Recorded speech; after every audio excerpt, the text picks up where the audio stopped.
zote. Mstari wa 6 nasema hivi, na maneno haya ninayokuamuru leo yatakuwa katika moyo wako.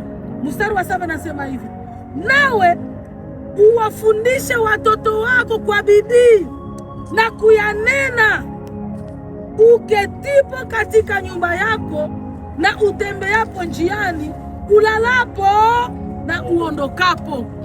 Mungu anaambia watu wa Israeli, penda Bwana Mungu wako kwa moyo wako wote, kwa akili yako yote, kwa nguvu zako zote. Mpende Bwana Mungu wako. Anawaambia hivi, na hii maneno muitafakari usiku na mchana. Hii maneno muhubirie watoto wenu, mufundishe watoto wenu kumpenda Mungu. Pasikia kumpenda Mungu ndipo kuna uzima wetu. Jina la Bwana libarikiwe. Amen. Amen. Kumpenda Mungu ni kitu kikubwa sana. Kumpenda Mungu ni kitu kikubwa sana, tena zaidi ya sana kumpenda Bwana Mungu wetu. Mathayo 22:36 nasema hivi, mwalimu, katika Torati hii ipi iliyo kuu? Akamwambia, mpende Bwana Mungu wako kwa moyo wako wote na kwa roho yako yote na kwa akili yako yote. Kwa hiyo kumpenda Bwana Mungu ni kitu kikubwa.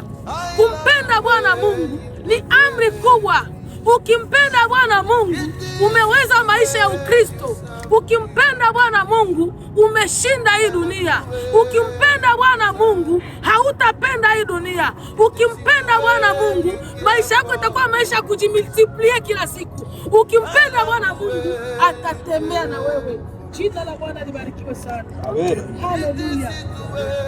Haleluya. Kumpenda Mungu kwa moyo wako wote.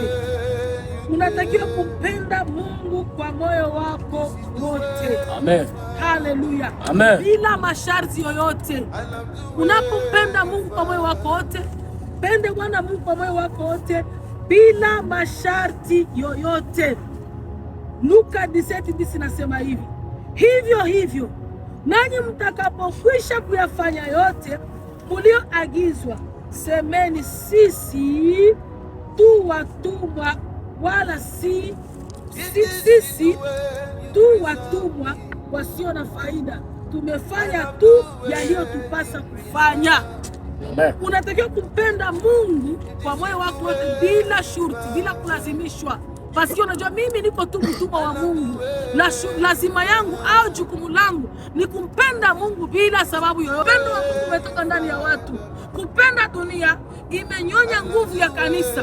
Kupenda dunia imezimisha muujiza ndani ya kanisa.